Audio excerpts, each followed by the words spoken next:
Hi, and welcome back. So today we have another movie review. As you saw from the thumbnail, the title, and the poster behind me. Today I'm going to be reviewing the movie Inside. So that's a movie starring Willem Dafoe, and pretty much he's really the only one in the movie the entire time. I mean, there are people he sees through a monitor and all. I'm not going to worry about spoilers because what I'm going to tell you is this movie was not very good. I did not like it. It was, I felt like it didn't do enough to entertain me. I thought there was going to be a lot more going on. So the plot of the movie is Willem Dafoe is trying to steal artworks, millions of dollars worth of artworks, from a penthouse apartment in New York City. Some wealthy person, obviously.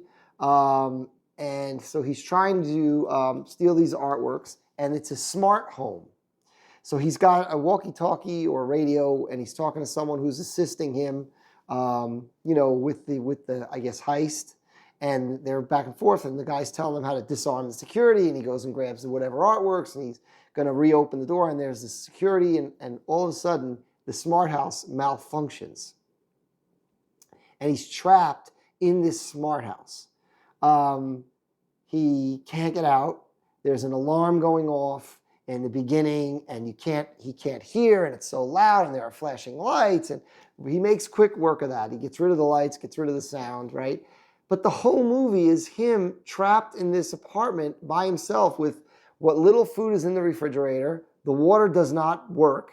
The sink's, for some reason, shut off. The toilet doesn't flush, so there's no water, no nothing. He does have electricity. But the TV doesn't get any reception except for the security cameras in the building. Why a resident would have access to the security cameras in the building, I don't have any idea. But that's what he watches most of the movie is the security cameras. Again, don't know why. And the other thing is that happens is that the control panel for everything, the smart house, the alarm, whatever, he's in trying to get out the door in the beginning, he damages it. So the climate controls go crazy, and it ends up being, I think, over 100 degrees, and he's sweating. Then it goes all the way down to like in the 40s or 30s, and he's cold. But the whole movie is him in this apartment, and the thing was, he very quickly settles into, I'm staying here, and he's like getting food out of the fridge and making something to eat. I mean, he's making a half-hearted, I thought, attempt to escape, but not anything I thought there were going to be a lot of things like he'd get hurt or he'd make a mistake or another thing would occur. There wasn't enough of that for me to keep my attention. It was an hour and 45-minute movie, and honestly, it just was too slow. It was definitely a slow movie. And I knew what it was about going in, so it wasn't that I didn't know and I didn't expect it. Oh, of course, it's one guy in the whole movie. Of course, it's not going to be. No, it could have been way more action and exciting because he could have done other things could have happened. I mean, there was one time where he got hurt, but I don't know. It just could have been a lot better. I did not myself like the movie. Willem Dafoe is great. He's a great actor. I like Willem Dafoe. I think he does a great job in most movies that he does, in any movie he does, really. And he did act well in this, but it was the movie itself. It was not his failing. It was slow, not a lot of action.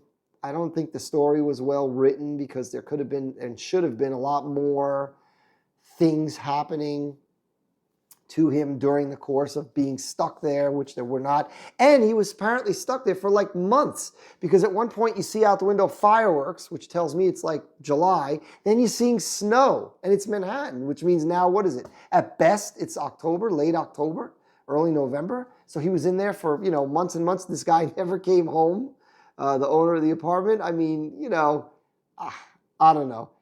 It was just, to me, a slow movie, not enough action, boring. And then things you would think he would think about right away, like, hey, let's make a fire and set off the fire alarms, right? Yeah, he did it like 45 minutes, an hour in. And like in his time, weeks into being there, that would be the first thing you would try, right? Do something to get attention and get you out of there. So yeah, I personally didn't like the movie. I definitely do not recommend it. I mean, this is definitely one you can skip. I took one for the team on this movie. And again, I was excited about it. I definitely had high hopes. I thought it was going to be very good. I was looking forward to it. I had seen an interview with him on, I forget what talk show on YouTube. I saw it where he talked about this movie and what it was about. He described it. And I bought in all the way. You know, I thought, wow, this is going to be great. We're going to see this. It's going to be a great movie. And it wasn't. So yeah, I definitely don't recommend it. I mean, I say see other Willem Dafoe movies. They're all really good. This was not one that I would recommend in any way. I did not like it. It's definitely one you can skip.